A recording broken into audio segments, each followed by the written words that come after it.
তো চলে এসেছি মেলায়। চলো দেখা যাক এখান থেকে কী কী কেনা যায়। প্রথমেই মানিয়ে নিল এই ব্যাগটা, তারপর চলে গেলাম কানের দোকানে। সেখান থেকে একজোড়া কানের নিয়ে দেখে নিলাম কিছু নেক পিস, কিন্তু সেগুলো কোনোটাই পছন্দ না হতে চলে এলাম বাসনপত্রের দোকানে। সেখান থেকে মানিয়ে নিল এই ট্রেটা আর এই প্লেটগুলো। তারপর নিয়ে নিলাম এই স্টিকার বুকটা। মেলায় এলে এটা আমাদের মাস্ট, এটা লাগবেই। তারপর আবার চলে গেলাম বাসনপত্রের দোকানে, সেখান থেকে নিয়ে নিলাম কিছু কাচের গ্লাস। আর এই দিকের এই বাসনগুলো সবই দিচ্ছিল 100 টাকায়।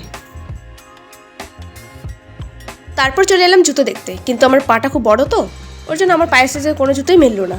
তাই পাশের দোকান থেকে মা কিছু নিয়ে নিল কার্পেট, এই ব্লু কালারের কার্পেটগুলোই নিলাম।